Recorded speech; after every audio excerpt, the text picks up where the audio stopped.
Bom dia, povo de Deus. Bom dia! Eu sou Sávio, essa linda mulher aqui não é a minha filha mais velha, ela é minha esposa. Chama-se Bárbara, nós somos o casal hoje nacional dos casos especiais. Aquelas pessoas que sofrem e precisam de nossa ajuda e que nos transformam em verdadeiros cristãos úteis ao próximo. Uma salva de palmas para as pessoas que precisam dos casos especiais e que trabalham nos casos especiais. É uma grande alegria estarmos todos reunidos aqui, nos abastecendo, nos fortalecendo para a caminhada. Depois de hoje e amanhã, nós vamos descer do Monte Tabor para juntos, cada um na sua paróquia, na sua diocese, fazer a diferença na acolhida, na integração, no acompanhamento, discernimento de todas as famílias, porque todas as famílias merecem estar dentro da nossa igreja, bem pertinho de Jesus. É uma alegria muito grande, então, estarmos aqui e esses encontros que nós temos com todos vocês. E hoje nós vamos receber para um lindo testemunho o casal Danilo e Cláudia. Eles são casados há 7 anos, são pais de Catarina e Maria. Ela é advogada, mas hoje se dedica exclusivamente à família, ao seu lar. E o Danilo é neurocirurgião e participa integrante da Associação Brasileira dos Médicos Católicos, que defendem o direito à vida digna e abundante. Muito obrigada pela presença de vocês. Muito obrigada pela acolhida. Bom dia a todos. Bom dia, famílias. É uma alegria muito grande. Estamos aqui no nosso 2º simpósio e vamos trazer um pouco do nosso cotidiano, né? Aqui é um pedacinho da nossa casa. Todos esses utensílios, a toalha, fazem parte do nosso café da manhã de todo dia. Então, como São José Maria Escrivá, né, o santo do cotidiano, nos estimulava, temos que ser santos no dia a dia, no cotidiano. Então, hoje nós vamos aqui partilhar um café e um pão de queijo com Dom Moacir. Por favor, Dom. Aplausos para o Dom.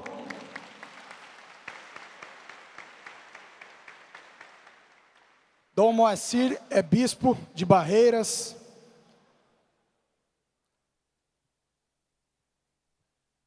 Bom, uma alegria ver vocês de novo e ver pela primeira vez os que eu não tinha visto antes. Deus abençoe. Sou da Diocese de Barreiras, na Bahia.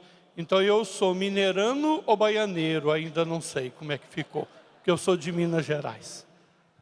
Se achegue mais ali, Dom.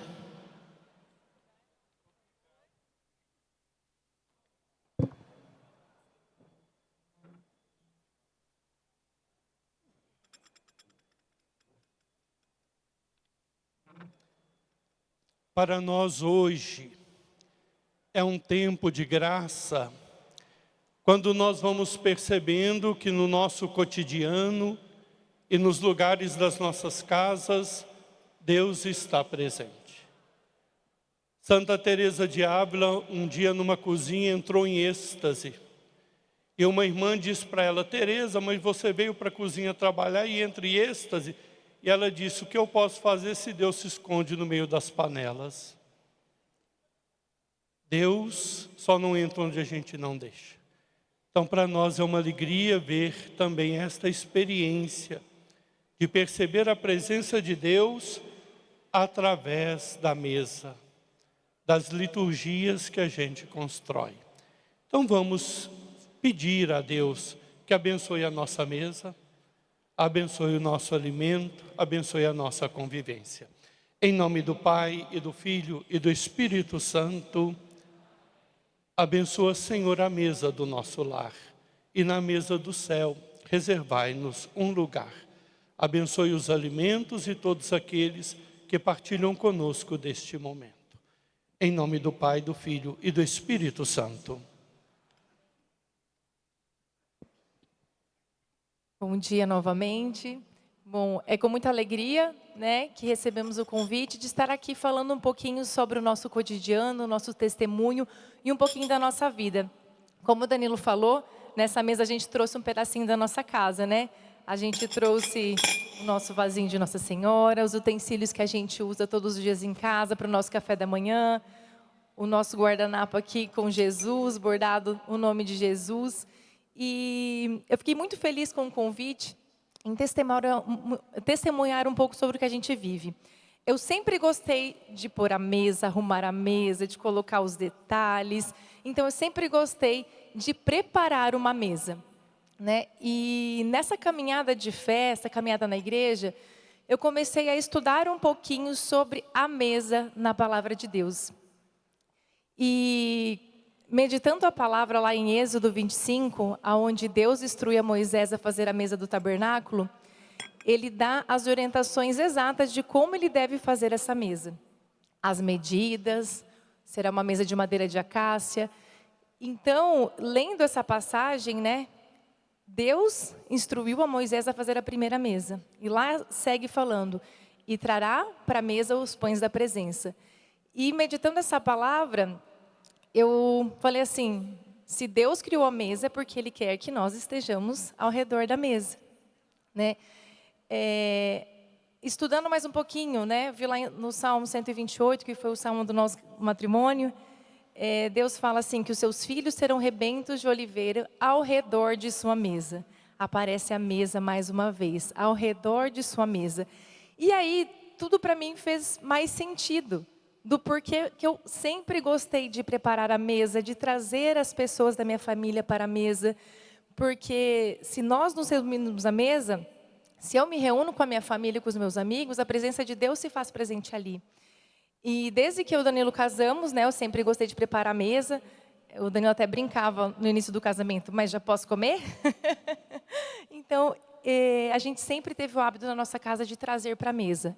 No começo eu e o Danilo, aí nasceu Catarina, nasceu Maria, ainda no carrinho a gente trazia elas para a mesa.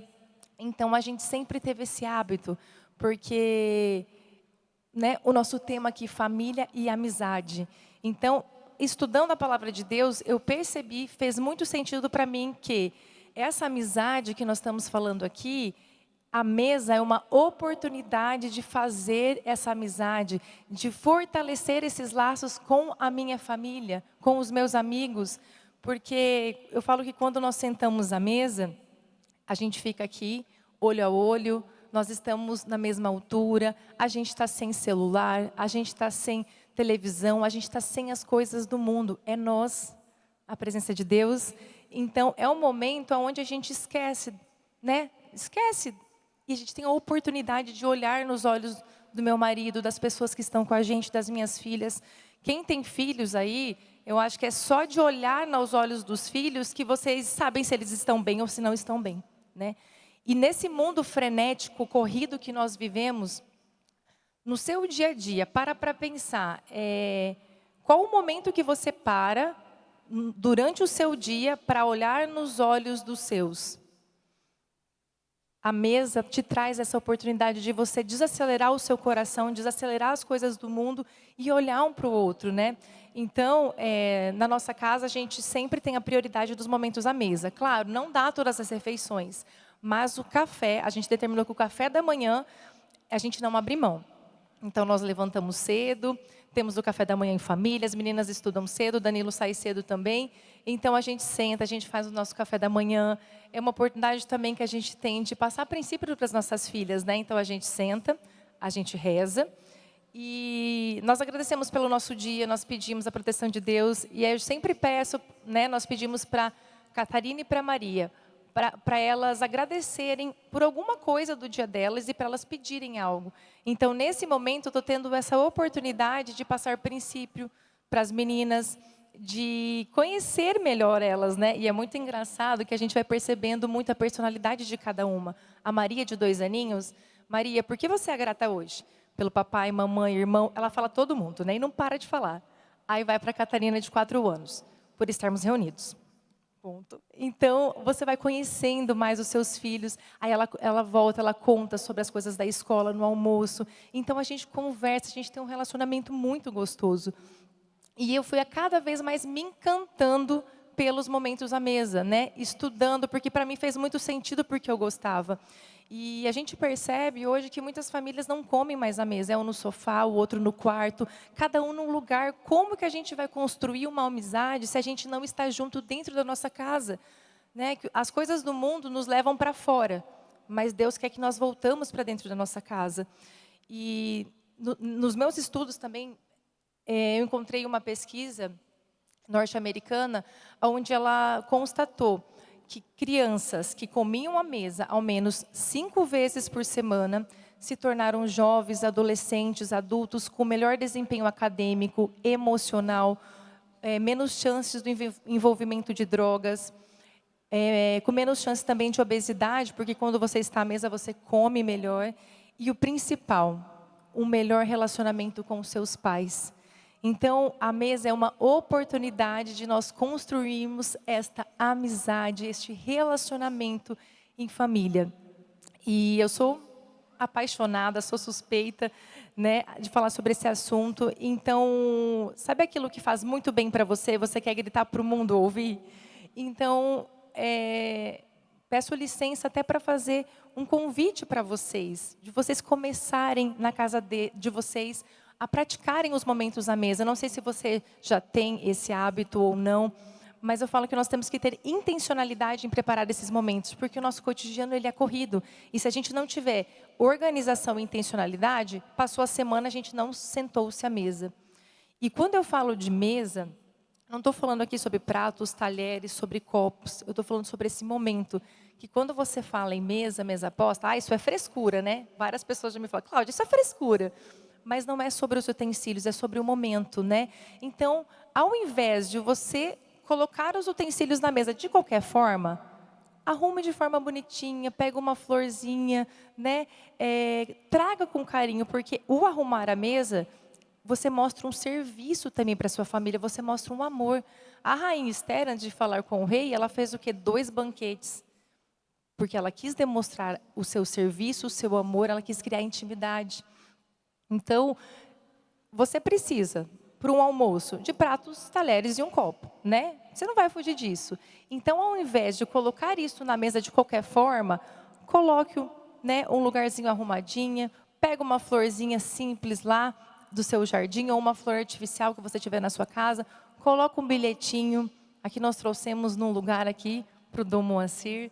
Então, esses pequenos detalhes fazem a diferença. Lá em casa, a Catarina, de 4 anos, já arruma a mesa sozinha, né? Ela foi o Dia das Mães agora, ela acordou cedo, ela e o papai, e ela falou, vamos preparar uma mesa para a mamãe, né? Ela arrumou tudo, gente, sozinha. E ela sente alegria em arrumar a mesa. E aí, a hora que aí o Dani falou, espera aí que ela está terminando a mesa. E aí, o olhar de alegria dela, a hora que eu olhei a mesa e agradeci ela. Então, o amor que ela teve por mim ao preparar aquela mesa para mim. Então, eu convido hoje a vocês a prepararem, a terem a intencionalidade de criar esse relacionamento em família, essa amizade em família ao redor da mesa. E, claro, nunca esquecendo, né, dos momentos que Deus precisa estar com a gente na mesa, né? Nós trouxemos a Sagrada Família aqui, proposital, porque sempre as meninas levam a mesa. A gente arruma a mesa, é a Catarina que é o São José, a Maria que é a Sagrada Família, e elas brigam que cada um quer o mesmo santo, e coloca tudo na mesa. Os santos, o que elas encontram, elas levam para a mesa.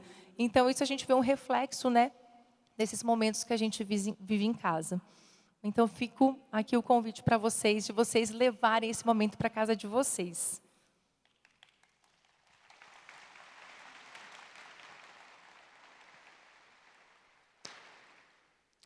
Cláudia, Danilo, meus irmãos, uma das coisas que a gente percebe também é que nós precisamos recuperar certos lugares das nossas casas, que muitas vezes ficaram esquecidos. A nossa experiência de Deus é profundamente ligada à mesa. Cristo põe-se à mesa com seus discípulos. Ele serve à mesa. O nosso encontro com Cristo é em duas mesas, da palavra e da Eucaristia. A minha pergunta é, dentro do relacionamento de vocês têm percebido também outros casais que têm buscado valorizar esse lugar da convivência? Porque, de fato, nas nossas famílias, né, havia, às vezes, o alpendre, onde recebíamos as pessoas de passagem, uma sala de estar, mas quando levávamos alguém para a mesa da cozinha, era alguém íntimo, alguém que sentava, porque a mesa, ela não nos separa, ela nos une, porque colocamos as mesmas coisas sobre elas. Vocês conseguem perceber na convivência de vocês também com outros casais, esta busca, esta preocupação de criar esses rituais da família, porque ao redor da mesa você come, você conversa sobre o pão, você agradece, você pensa em quem não tem pão, você desenvolve nas pessoas a capacidade até da solidariedade. Quais são os assuntos mais ou menos que rolam na mesa de vocês? Dom Moacir, o que a gente sempre busca quando a gente vai acolher alguém na nossa casa é exatamente criar esse ambiente familiar. Mas nunca perdendo como base um princípio fundamental que é a amizade com Deus, né? Então aqui nós temos vários casais de Dourados que já tiveram na nossa casa. Então dentro desse acolhimento, a gente busca ali tornar um ambiente simples, sem barreiras, sem limitações, né? Vivendo na simplicidade, mas sempre colocando como cabeça, como base, essa intimidade com Deus. Muitas das vezes vamos receber alguns casais que não estão na caminhada, e nem por isso a gente cria barreiras, mas a gente faz questão de revelar e integrar eles nessa espiritualidade. E é nítido a transformação que isso vai gerando nesses casais, porque é algo verdadeiro, né? E isso foi algo que aconteceu na minha realidade. Tenho uma raiz católica, né, mas uma família que não era tão praticante, né? E ali no início da adolescência, né, buscando o que eu julgava ser a vocação, que era a profissão, fui cursar a medicina, neurocirurgia, estudando muito a razão humana e tentando materializar o conhecimento. E hoje, olhando de uma forma retrospectiva, o que eu sempre buscava era entender a verdade. Mas eu queria entender a verdade aos olhares do mundo. E aí, já formado, né, a minha vida ela modificou, fui para Dourados. Ali já entendi que havia uma pobreza espiritual, né? E ali já iniciando novamente essa intimidade com Deus, né? O pai, né, do filho pródigo, ele te esperando. A hora que eu dei o sinal, ele já me acolheu. E pouco tempo depois, ele me apresentou a Cláudia. E a Cláudia já vinha de uma família que tem essa raiz fortificada. Então, comecei com a oração da família dela, despertar novamente aquelas raízes, que apesar de não serem tão profundas, ali estavam. E ali começou um novo processo. Mas como eu estava com uma base muito mundana dessa questão racional, a razão ia de uma forma, mas a fé de uma forma muito mais lenta, né? Mais ou menos em 2021, fui fazer uma outra especialização sobre dor, e ali a gente estuda muito sobre a multidimensionalidade do ser humano. E algo que me tocou muito foi o quê? A dimensão espiritual. E aí a minha tendência era o quê? Racionalizar puramente aquilo. Entender como funcionava a espiritualidade no cérebro, qual que era o efeito de uma oração, mas sem se vivenciar isso, né? E aí a graça de Deus ela vai acontecendo, né? Intercessão da minha esposa, a intercessão de nossa mãe Maria, que ela está agindo muito antes da gente ir lá e ficar de joelhos para ela, né? E o ano passado foi um ano muito marcante para mim, porque pouco antes de vir para esse simpósio, a gente havia sido convidado para coordenar a pastoral familiar da nossa comunidade, né? E ali eu me deparei, mas eu estou pronto para isso? É óbvio que não. Mas eu sabia que o fato de eu questionar isso era a vontade de Deus, para eu entender o que eu tinha que buscar como virtude, né? E eu entendi que eu tinha que aprofundar o quê? A oração, mas aí deixar de ela ser a teoria da ciência e começar a vivê-la, né? E foi aqui na casa da mãe que eu tive um momento muito importante com ela, E ali eu mudei a minha forma de orar. E uma das coisas que eu pedi muito para ela foi o quê? Que essa graça também atingisse minha família. E essa Páscoa, por exemplo, né, passei em Montenegro, né, Rio Grande do Sul, e a minha família, que não era uma família da igreja, nós passamos o tríduo pascal. Batizamos meu sobrinho na vigília pascal. Então, em menos de um ano, que eu ali de joelho fiquei para a mãe, as graças já começaram, né? E aí tudo modificou, né? São João Paulo II, ele no final da década de 90, ele na sua carta encíclica Fé e Razão, ele já logo no início, ele descreve o seguinte, né? Que a fé e a razão são como as duas asas pelas quais o espírito humano se eleva para a contemplação da verdade. Então eu entendi que eu estava, na verdade, como um bimotor, mas só que só funcionava um lado. E se tem alguém aqui que pilota avião, sabe que o bimotor ele é muito mais difícil, porque você tem que buscar esse equilíbrio. Então eu entendi que a gente tem que buscar a verdade, mas a verdade ela é única, ela está em Cristo. Então eu comecei a entender que a ciência que eu vinha estudando, ela tinha se perdido nos princípios. Porque a razão humana, ela é dada por Deus, mas não para conflitar com a verdade absoluta que é o próprio Deus. Então hoje, o que eu busco com a oração? Às vezes as comunidades chamam, vai lá, fala um pouco da oração. Porque é muito interessante quando você vê todo aquele funcionamento no cérebro, as transformações, você tentar entender um pouco como materialmente o milagre ocorreu naquelas pessoas. Mas de nada disso tem valia se você não tiver fé. E é óbvio, né, que Deus ele se faz, ele nos dá a possibilidade de conhecê-lo, mas entendê-lo não tem como, né? E o que eu comecei a ir buscar? Ao invés de buscar os doutores do mundo, eu fui buscar os doutores da igreja. Então fui começar a me alimentar de Santo Agostinho, São Tomás de Aquino, Santo Afonso de Maria Ligório, e aí tudo começou a fazer sentido. Então hoje a oração, ela é o nosso motor principal para que as obras ocorram, para que o galho da videira nunca se solte, né? E é isso que a gente busca trazer para a nossa família, né? Então o momento à mesa, todo esse zelo, ele seria acéfalo, ele não teria cabeça se não tivesse a oração, né? E a gente busca com as nossas filhas, né, elas fazem parte dessa oração. Então a mesa em todos os lugares, mas a mesa sem dúvida alguma é algo muito primário, é algo essencial o alimento, né? Então a nossa vida ela vem sendo transformada nisso. São Carlos Borromeu, ele dizia que Jesus, né, nos recomendou o evangelho. Mas o principal disso é a oração, exatamente para que a gente consiga produzir esses bons frutos, né? Então, um convite que eu tenho aqui a fazer para vocês, que isso para mim foi transformador, nós estamos aqui na casa da mãe, né? Alguns já passaram por lá, outros ainda vão passar, né? Que a gente tenha a humildade de ali de joelhos, pedir a graça, pedir o discernimento.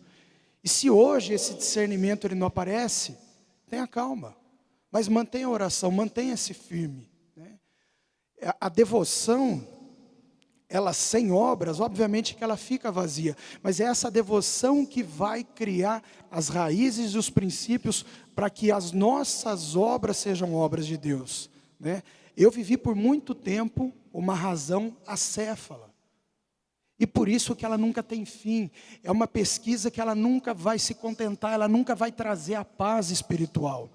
E aí o que ela faz? A ciência ela pode criar armas que podem matar em massa, da mesma forma que ela pode criar curas que podem curar em massa. E qual que é o problema? É a ciência? Não. Mas é a forma com que o homem leva a sua ciência, né? Então aqui, o que eu posso deixar para vocês: orem com fé, peçam a intercessão de Deus, porque a todos nós, Deus, mesmo sem pedir, Ele vai conceder a graça da fé. Mas algumas graças, principalmente a da perseverança, ela só vai vir com a oração. Amém?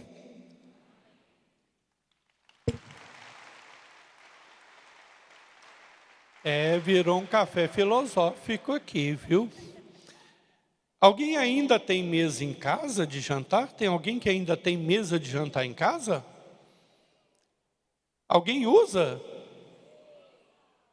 Alguém partilha? Ótimo.